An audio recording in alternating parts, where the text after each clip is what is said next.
우리가 계속 그 1월 달부터 지금 사도신경의 고백들을 살펴보면서 우리가 무엇을 믿고 있고 또 우리가 이것을 믿는다는 것이 구체적으로 어떤 모습으로 또 발견될 수 있는지에 대해서 계속해서 의미를 나누고 있습니다. 그래서 예수님께서 죽으시고 부활하시고 또 하늘로 승천하셨다가 나중에 다시 오신다라고 하는 그 모든 이야기들을 통해서 우리가 확인한 내용은 어쨌든 이것이었습니다. 인간이 그토록 원하고 우리가 그토록 소망하던 그 세상, 하나님 나라가 이미 시작되었고, 그래서 그 거침없이 그 나라의 풍성함과 그 나라 안에 속해 있는 보물들을 우리가 마음껏 찾아낼 수 있다는 그런 의미였습니다.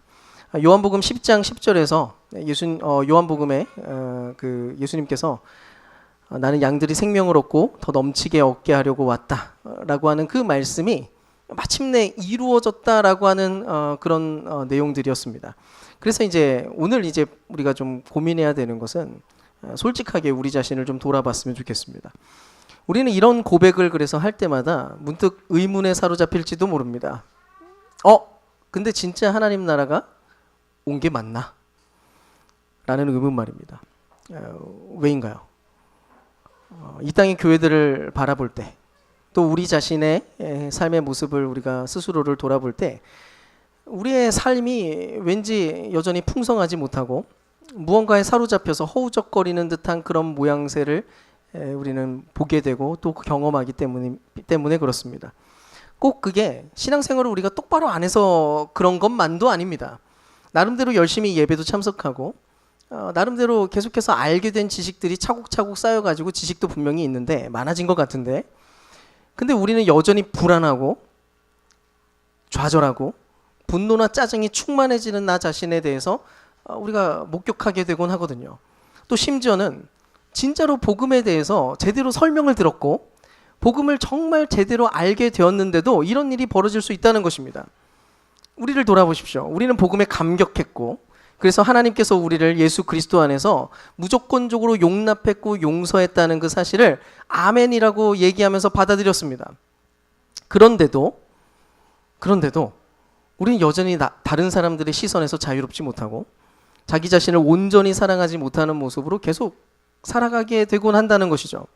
또 처음에는 신앙생활을 시작할 때만 해도 우리의 신앙생활 자체가 모든 게 하나님 나라 안에서 금, 은, 보화를 가져다가 집을 짓는 그런 보람차게 느끼는 어떤 순간들이었을지도 몰라요.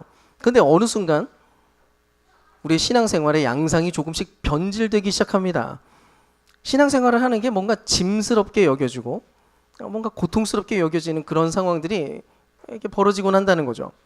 주일 예배든 성경을 읽고 묵상하고 기도하는 일이든 그 모든 내용들이 마치 하나의 숙제처럼 여겨지는 일이 벌어지게 되기도 합니다. 그러다 보면 어느 순간 우리의 고민이나 삶의 방식이 믿지 않는 사람들이나 우리나 별반 다르지 않아 보이는 듯한 그런 상황까지 벌어지죠. 그럼 대체 왜 이런 일이 벌어질까요? 왜 그런 현상이 실제로 나타나느냐는 것입니다. 근데 이런 현상이 사실은 초대교회 때부터 있었던 것 같아요. 갈라디아서 3장 3절을 보면 바울이 이렇게 얘기합니다. 여러분은 그렇게도 어리석습니까? 성령으로 시작하였다가 이제는 육체로 끝마치려 합니까? 라고 얘기합니다. 당신들 그렇게 어리석습니까? 성령으로 시작했다가 왜 육체로 끝마치려고 해요? 분명히 처음에는 신앙생활을 똑바로 하는 것처럼 보였어요. 근데 그렇게 시작을 했는데, 시작이 좋았는데 갑자기 육체로 이전의 모습과 똑같은 모양으로 돌아가려고 하는 그런 현상이 이 초대교회 안에도 벌어졌다는 것입니다. 그리고 오늘 이 본문은 우리에게 굉장히 중요한 힌트를 하나 주고 있어요. 처음에 제대로 됐을 때는 뭘로 시작했대요? 성령으로 시작했대요. 시작을 성령으로 했대요. 근데 어느 순간 성령의 활동이 조금씩 중단되기 시작하고 성령이 더 이상 뭔가 강력하게 역사하지 못하는 모습으로 발견되다가 결국 결론적으로 육체로 끝나버렸다는 겁니다. 그래서 오늘 우리가 이제 좀 살펴봐야 되는 것은 성령은 대체 누구시고 우리가 성령을 믿습니다라고 고백한다는 것이 구체적으로는 어떤 형태이고 어떤 모양이어야 되는지에 대해서 좀 살펴볼 필요가 있어요. 일단 사도행전 2장 38절 말씀을 우리 같이 함께 읽어보겠습니다. 같이 읽겠습니다. 시작. 베드로가 대답하였다. 회개하십시오. 그리고 여러분 각자는 예수 그리스도의 이름으로 세례를 받고 죄의 용서를 받으십시오. 그러면 성령을 선물로 받을 것입니다. 아멘. 자, 지금 베드로 사도가 지금 이야기하는 이 전개하는 논리적 흐름을 한번 생각을 해보세요. 그동안 기독교 안에서 이야기했던 논리와 맥락은 주로 이런 식이었습니다. 죄 용서를 받으세요. 즉 회개하시고 천국 가세요. 회개하고 천국 가세요. 그리고 우리는 보통 이 말을 거의 즉시 사후세계로 저 하늘로 던져버리곤 했습니다. 우리는 여전히 이 땅 한가운데 살아가고 있는데 구원의 개념을 언젠가 가게 될 천국에 대한 소망만으로 축소시키는 일이 늘 벌어지곤 했죠. 근데 베드로가 지금 뭐라고 얘기하냐면 죄 용서를 받으세요. 그럼 무슨 일이 일어난대요? 성령을 선물로 받을 거라고 얘기합니다. 왜 이렇게 얘기했을까요? 주님의 말씀에 따르면 우리가 죄 용서를 받는 즉시 그 순간 우리는 하나님 나라 안으로 입성하게 됩니다. 우리가 죄 용서를 받는 순간 우리는 하나님의 자녀가 돼서 그 나라를 보게 되고 그 나라 안에 있게 됩니다. 우리는 하나님의 백성이 되거든요. 언젠가가 아니라 바로 지금 우리는 천국의 그 풍성한 나라에 들어간다는 겁니다. 우리가 지난주에 천국에 대한 얘기를 좀 했어요. 천국은 하나님의 완전한 임재가 경험되는 어떤 무언가입니다. 그래서 지금 베드로는 확신에 찬 어조로 지금 선포를 하고 있는 거예요. 죄사함을 받으면 당신들은 천국 백성이 되는데 그것 때문에 하나님께서 뭘 주시냐면 성령을 선물로 주게 될 거야. 너희들 성령을 선물로 받게 될 거야. 그리스도의 영, 삼위일체 하나님이신 그 성령님을 너희가 선물로 받게 되고 그 안에서 하나님의 임재 안에 너희는 계속해서 있게 될 것이고 그 임재를 누리면서 말 그대로 천국의 삶을 살아가는 그런 존재가 될 거야 라고 하는 그런 선포였던 것입니다. 그래서 한 신학자는 이렇게 얘기했어요. 성령은 그리스도의 구원 사역을 우리의 현실 속에서 실제가 되게 하시는 분이다. 성령이 없다면 구원은 단지 과거의 사건이나 미래의 소망만으로 남을 것이다. 여러분, 우리가 믿는 게 있어요. 우리는 성령을 믿는데요. 그리스도인이 받을 최고의 선물이 바로 하나님 자신, 곧 성령이라는 것을 우리는 믿습니다. 우리가 받게 되는 최고의 선물이 바로 이것입니다.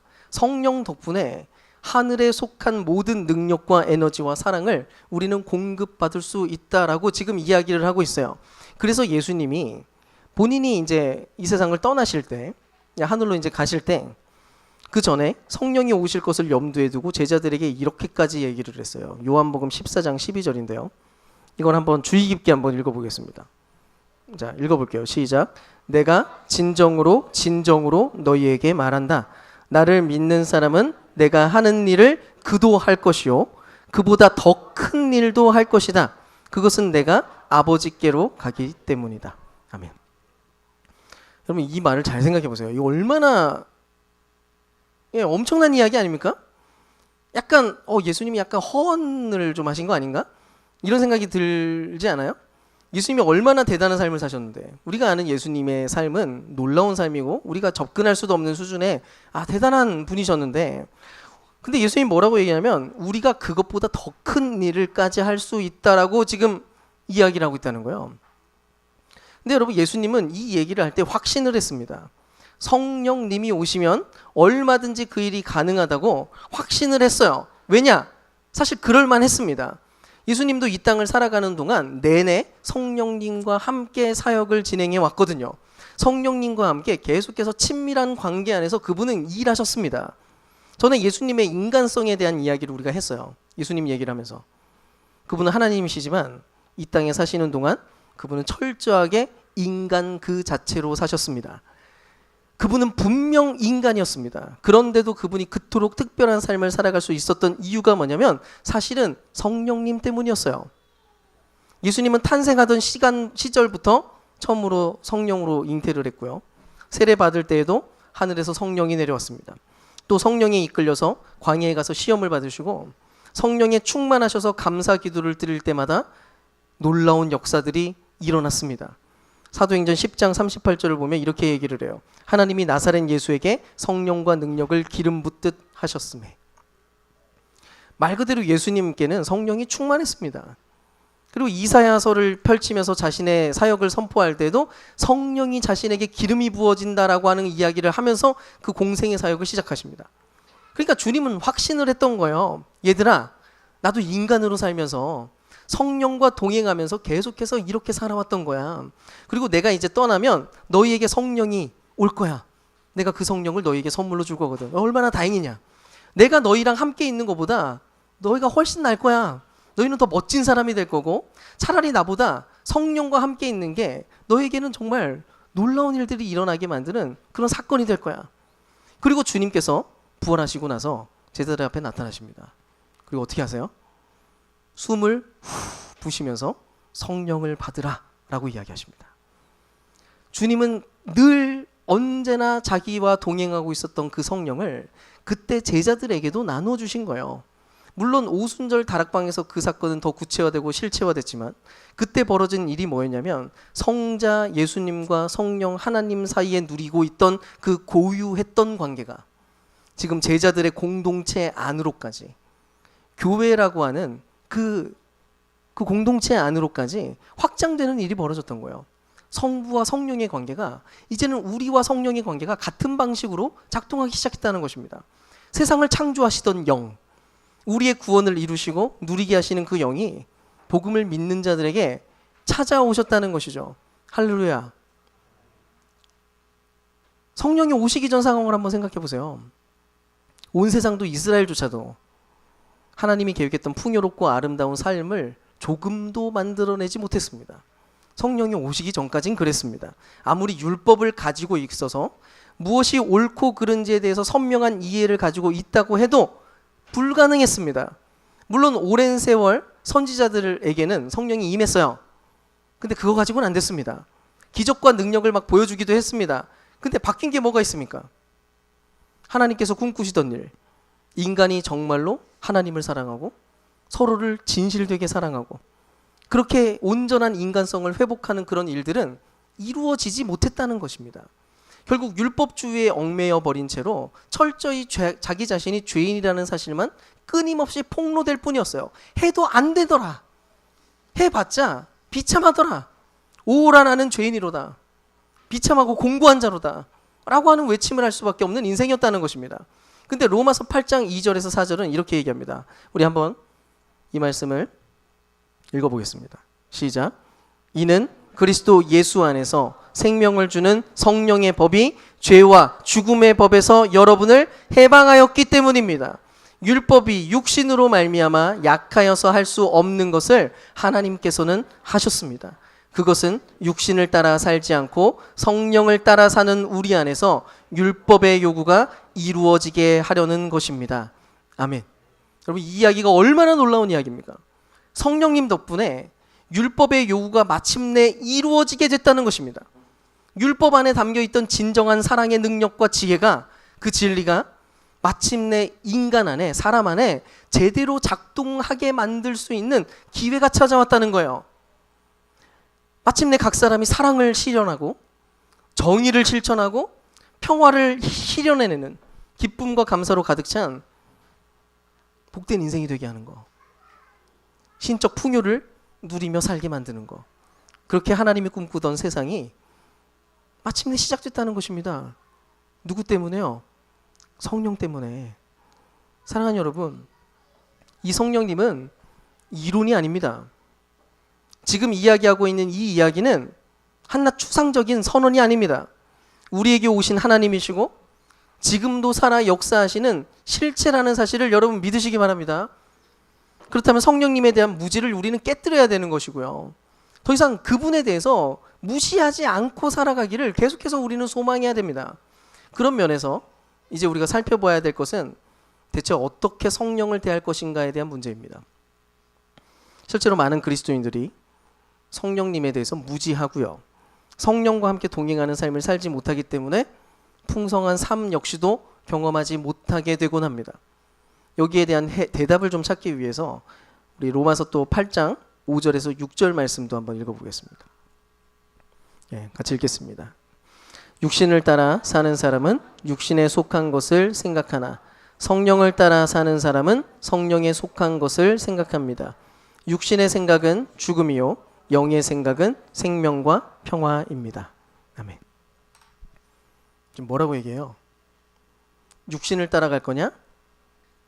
아니면 성령을 따라갈 거냐에 대해서 굉장히 중요한 지점이 하나 있는데 이것이 생각에 달려 있다는 것입니다. 성령을 따라가는 것, 육신을 따라가는 것과 생각이 매우 긴밀하게 연결돼서 지금 설명되고 있는데요. 성령을 받은 우리는 성령을 따라서 성령의 생각을 해야 되는데 여러분 한마디로 이런 겁니다.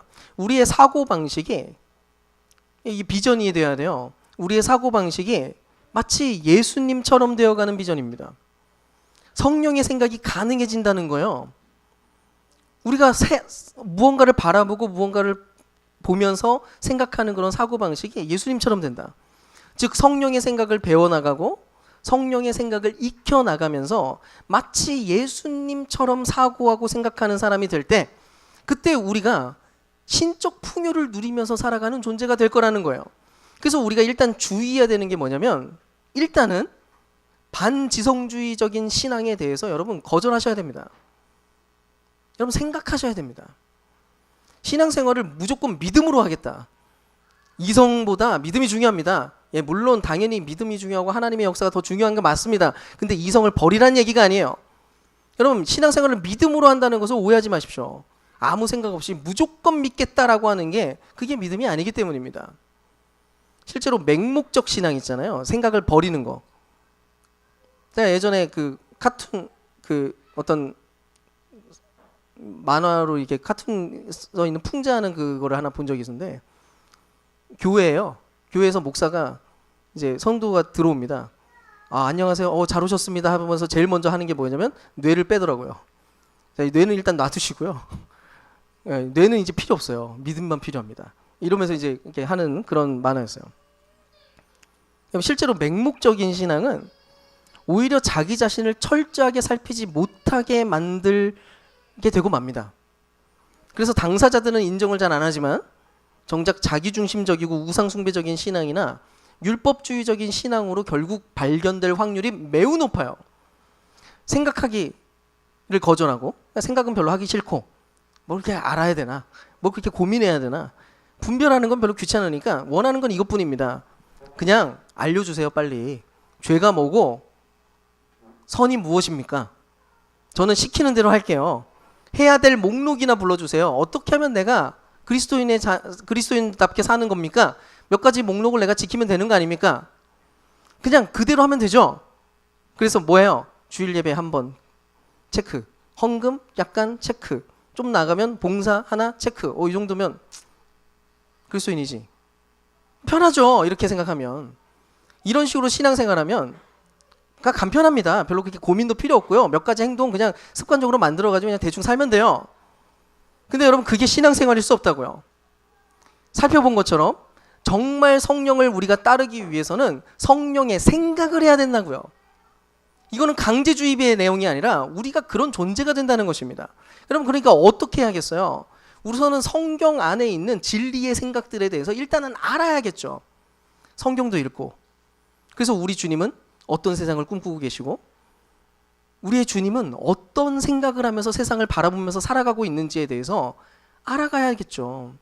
그리고 하나님 나라가 어떤 비전을 품고 있고 무엇을 향해서 우리를 부르고 계시는지에 대해서 그 부분에 대해서도 조금씩 살펴봐야 됩니다.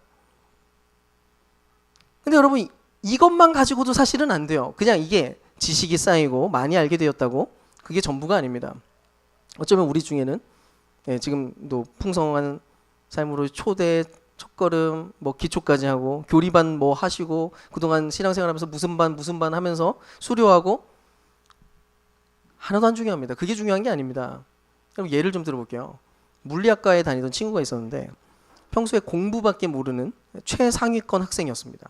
늘 공부에 파묻혀가지고 최상위권이었어요. 얘가 약간 삐쩍 마르긴 했어도 키가 조금 큰 편이어가지고 힘이 아예 없는 애도 아니었는데 근데 이 녀석이 강의실에 들어가려고 하는데 특이한 강의실이었어요.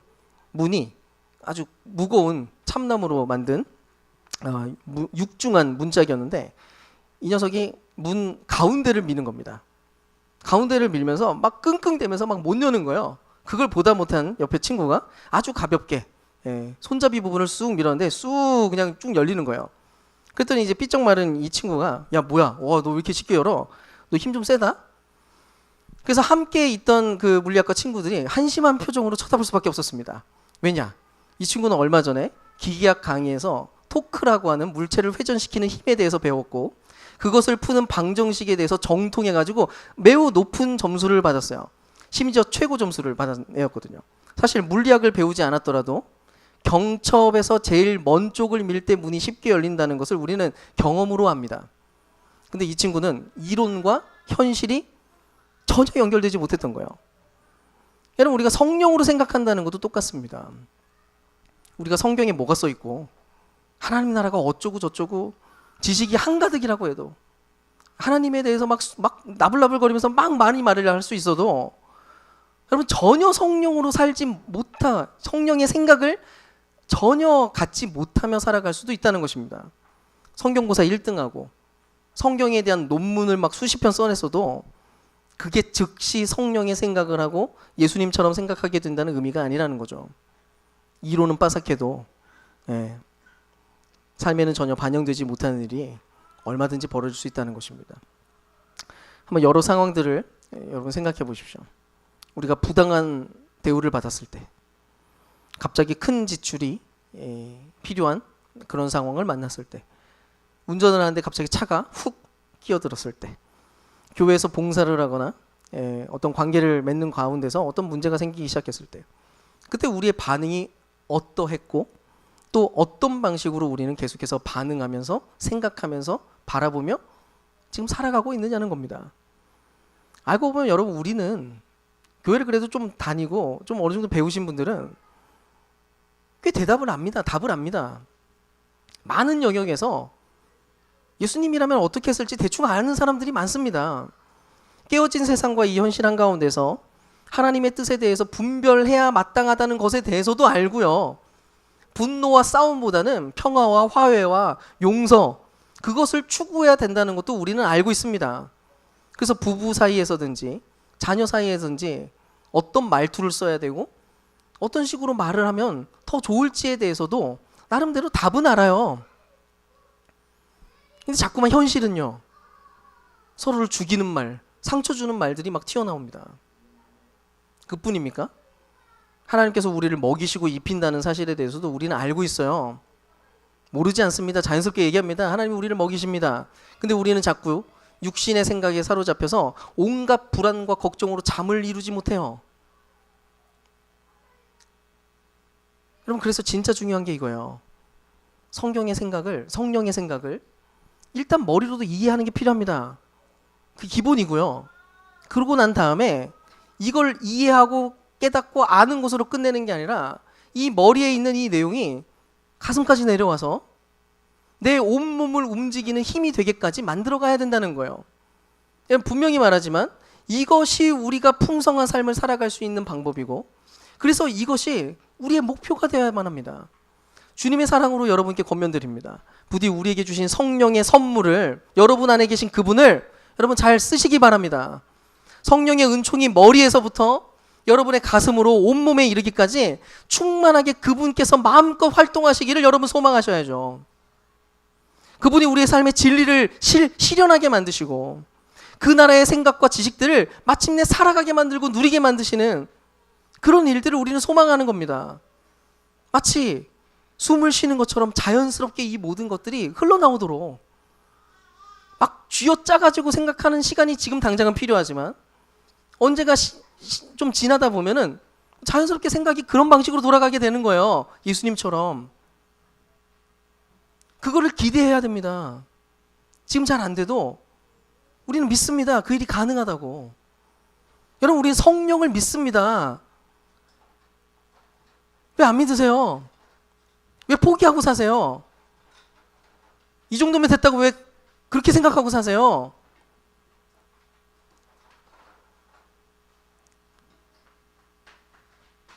예수님이 우리를 향해서 선물을 주신 이유는 야, 너희는 나처럼 살 수 있어 라고 얘기하면서 주신 거예요. 그래서 여러분, 우리에게 진짜 필요한 게 뭐냐면 영성 훈련입니다. 여러분, 영성 훈련해야 돼요. 간혹 어떤 사람들은 착각을 합니다. 그냥 교회 그냥 대충 다니고 시간 오래 지나다 보면 알아서 되겠지. 아니면 어느 날 갑자기 수련회를 갔다가 부흥회를 갔다가 막 강력하게 성령이 임하고 나면은 우리를 사로잡아서 내 의지와 상관없이 나는 뭐 고민하지도 않고 막 생각도 안 했는데 알아서 내 생각이 막 바뀌어가지고 나를 갑자기 성령의 사람으로 변화시킬 거라는 그런 헛된 기대감, 무슨 마술적인 힘, 환상을 품는 거죠. 그러면 그런 일은 때때로 물론 어쩌다 일어나요. 정말 간헐적으로. 근데 그게 계속 지속되지는 않습니다. 그리고 일반적인 일도 아니에요.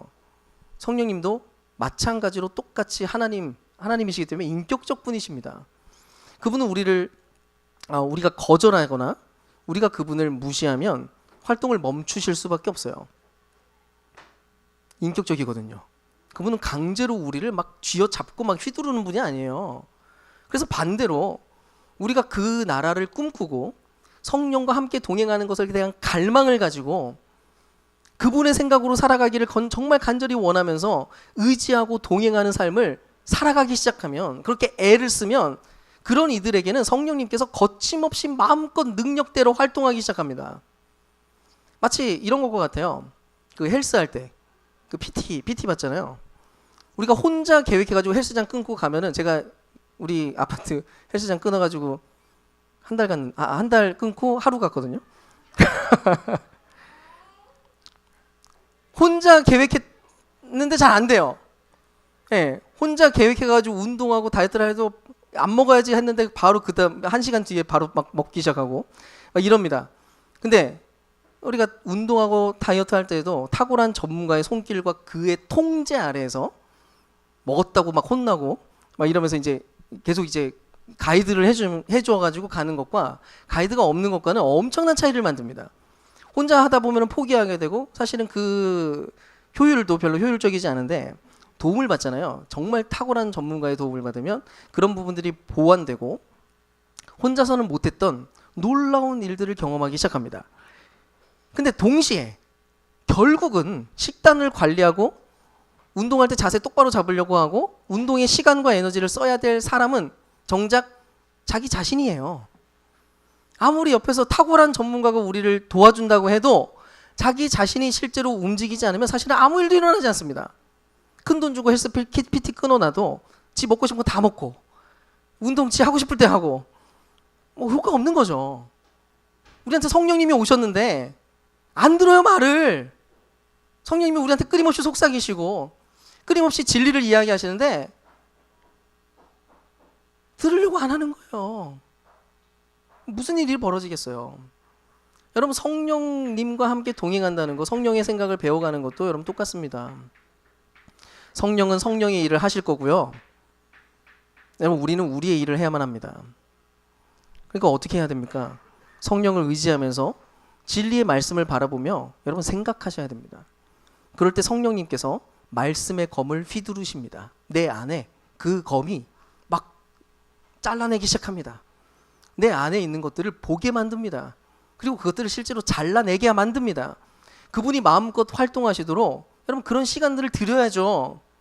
안 주는데 뭐 어떻게 성령이 활동합니까? 눈을 좀 감고 말씀 앞에 잠깐 머물러서 그 말씀이 내 안을 막 휘젓고 다니도록 기회를 드려야죠. 내 생각은 좀 멈추고 그분의 생각을, 별거 아닙니다. 침묵하고 머물러 계시면 돼요. 믿음으로. 그러면 그분이 내 혼과 영과 관절과 골수를 꿰뚫어 가르시고 마음과 생각과 의도를 분별하게 만드시는 겁니다. 그 다음에는요, 삶에 적용하려고 애도 써봐야죠. 뇌로도 생각하시고 몸으로도 그 생각에 참여해 보셔야 됩니다. 아무 생각 없이 설교 이렇게 잘 듣고, 와 그래 좋은 말이네, 야 오늘 좀 찔림이 있네, 좋은 얘기였다, 그러고 끝내시잖아요. 무슨 소용이 있겠어요. 아무 일도 안 일어납니다. 실상 성령의 생각은 못하게 돼요. 성령이 맺을 열매는 전혀 자라지 못하거나 혹은 너무 더디게 자라게 될 수밖에 없습니다. 근데 반대로 성령을 의식하고 동행하다 보면 점점 깨닫게 되기 시작하는 거예요. 이거는 매우 인격적이고 자연스러운 일이라서 정말로 그런 일이 벌어집니다. 와, 성령이 역사하시는구나, 그냥 감지하게 됩니다. 조금씩 더 그 감이 점점 커집니다. 나와 함께 성령님이 지금 점점 더 풍성해져 가고 있구나. 그야말로 6절에서 말하는 생명과 평화, 활력이 생겨나고 세상이 빼앗을 수 없는 평안이 삶의 영역 곳곳에서 발견되는 일이 벌어지는 거예요. 영의 생각의 결론이에요. 생명과 평화입니다. 여러분, 만약에 우리가 지금 신앙생활하고 막 열심히 사역하고 열심히 주님을 따른다고 하고 막 이렇게 살고 있는데 이상하게 불안이 막 가득하고 계속 두려움이 내 안에 가득하고 사로잡혀 있다면 여러분, 그건 뭔가 잘못됐다는 신호일 수 있어요. 어쩌면 잘못 가고 있는 거예요. 지금 성령의 생각을 내가 하고 있는 게 아니라 육신의 생각을 내가 하고 있는지도 모르겠구나. 돌아보아야 됩니다. 나는 지금 금과 은과 보화로 집을 짓고 있는 게 아니라 나무와 지푸라기와 풀떼기로 지금 찾으면서 살아가고 있었구나. 눈치채야 되는 순간인 거예요. 두려움과 불안이 찾아온다면 재빨리 정신을 차리고 성령을 의지하면서 다시 성령의 생각을 따라서 걸어가려고 시도를 해야 된다는 것입니다. 사랑하는 여러분, 부탁드립니다. 부디 성령을 따라서 그리스도처럼 함께 그렇게 생각하며 살아가는 자리에 이르시기를, 그렇게 진리가 우리를 자유케 만드는 그런 은혜를 마음껏 누리시는 저와 여러분 될 수 있기를 축복합니다. 그래서 특별히 권면하고 싶은 게 있어요. 앞으로 성령을 따르는 영성 훈련을 시작하실 뿐만 아니라 영적 습관들을 의도적으로 여러분 발전시키십시오. 미션을 드립니다. 이거 안 하시잖아요? 여러분, 풍성한 삶 못 살아요. 여러분, 의도적으로 여러분의 습관을 계속해서 바꾸어 가셔야 돼요. 한 방에 많이 바꾸려고 하지 마시고요.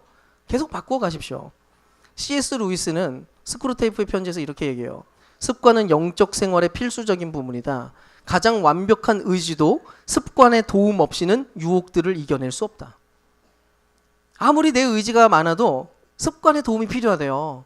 그래서 우리가 습관을 만들어야 돼요. 또 어떤 심리학자는 이렇게 얘기했어요. 우리 삶 중 40% 이상이 실제로는 의식적 결정이 아닌 습관에 의해 이루어진다. 아까 성령의 생각이 자연스럽게 이루어지려면 사실 습관까지 도달해야 됩니다. 무의식적으로 흘러나오는 성령의 생각이 이루어져야 되는 거예요. 그러니까 여러분, 제발 부탁드립니다. 성령을 믿는다고 얘기하면서 성령의 선물을 어디다 처박아 놓고 방치하지 마세요. 성령의 선물을 쓰기 위해서 할 방법은 이것밖에 없습니다. 영성 훈련과 영적 습관을 조금씩 다듬어서 만들어내야 돼요. 하나님 나라 안에 내가 이미 있다고 믿는다면, 우리가 정말 성령의 선물을 받은 주님의 자녀라고 확신한다면 이제는 그 선물 뜯어서 새로운 습관을 계속 만들어 가십시오. 우리는 믿습니다. 그게 가능하다고. 성령님 때문에 그 변화가 시작될 수 있습니다. 그래서 우리 교회에서 제가 귀에 딱지에 않도록 계속 반복해서 말할 수밖에 없는 게 있어요. 그게 10 운동입니다. 10분. 하나님과, 내가 너무 사랑하는 그 주님과 적어도 하루에 3번은 만나자. 그분과의 시간을 구별해서 쓰자. 습관적으로 밥 먹고 나면은 다짜고짜 눕지 말고 습관적으로 가가지고 말씀 펴가지고 그 앞에 눈 감고 그분 앞에 서 있는 거예요. 아침에 일어나면 습관적으로 자기도 모르게 그냥 성경 펼쳐가지고 읽고 있는 거예요. 없다면 만드셔야죠. 기계적 만남이 아니라, 율법적이고 숙제 같은 방식이 아니라 성령을 믿으니까, 그분을 사랑하니까, 나를 사랑하시는 그분과 인격적 만남을 갖기 위해서 애를 써보는 거죠. 이게 잘 정착되고 좋은 습관이 되면, 진짜 그게 습관이 되면 그럼 그 사람은 잘 넘어지지 않습니다. 시간 남을 때마다 성경 어플 펴고 눈 감고 묵상하는 게 습관이 되고, 무슨 일이 생길 때마다 자꾸 주님께 묻고 고민하고 묵상하는 게 그게 습관이 되면 어떨까요? 그 사람이 틈만 나면은 넷플릭스 켜고 유튜브 켜고 이게 습관인 것과 다른 습관일 때 뭐가 차이 나겠어요? 무슨 문제만 생기면 막 소리 지르고 화를 내는 습관과, 문제가 생기면 입을 꾹 닫고 하나님 앞에서 머물러가지고 깊이 앉아가지고 고뇌하는 시간을 갖는 습관이 된 사람과 그 삶의 모양, 나중의 모습이 어떻게 될까요?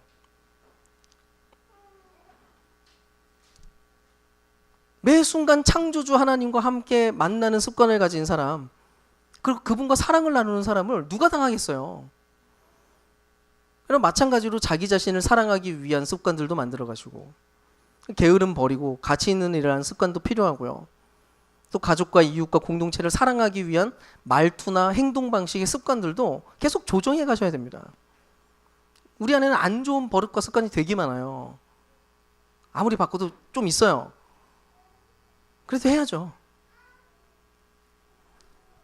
그래서 우리가 예배 때도 이거 하는 거잖아요. 거룩한 인사. 예, 그 습관과 문화를 만들어가는 겁니다. 처음에는 어색하죠. 근데 자연스러운 습관이 될 때까지 움직이다 보면 와, 이렇게 하는 게 너무 좋다는 것을 계속해서 알게 됩니다. 좋은 습관은 결국 이게 좋다는 걸 알게 돼요. 진실함을 만들어낸다는 것도 경험하게 됩니다. 부탁드립니다. 삶의 모든 부분에서 성령님과 함께하는 습관을 만들어 가십시오. 그래서 앞으로 한 번씩 영성 훈련을 좀 시도하고 함께 훈련하는 시간들을 좀 가져보려고 해요. 특히 3월에는 저희 렉시오 디비나라는 성경을 깊이 의지하면서 성경을 읽는 영적 독서 방식을 좀 저희가 함께 배우고 좀 계속 습관으로 좀 만들어 갈 수 있도록 좀 시도해 보려고 합니다. 할 수 있는 대로 좀 많이 참여하셔서 그때 그 시간을 누리고 또 습관으로 만들어 갔으면 좋겠어요. 네, 말씀을 마치겠습니다. 죄사함을 받은 우리에게 천국의 삶을 살아내라고, 그 풍성한 삶을 살아내라고 주님께서 성령을 보내주셨습니다. 이 선물 받은 우리가 그 선물 여러분 숨겨두지 마시고요. 포장 빨리 뜯으세요. 그리고 마음껏 향유할 수 있기를 소망합니다. 당장은 어색하고 좀 서툴러도 계속 성령을 의지하다 보면 그분의 인도하심을 우리가 점점 더 선명하게 알아가게 될 거고요. 그분의 인도를 받는 게 얼마나 즐겁고 복된 일인지에 대해서 날마다 이해하게 될 것입니다. 마치 자전거 배우는 것처럼, 피아노를 연습하는 것처럼, 또 언어를 습득하는 것과 똑같은 방식입니다. 바로 그 걸음 안에서 우리 모두가 예수님처럼 생각하는 사람, 그분처럼 사랑하고 그분처럼 행동하고 풍성하고 아름다운 주님의 자녀로 발견되는 그런 저와 여러분 될 수 있기를 주님의 이름으로 축원드립니다.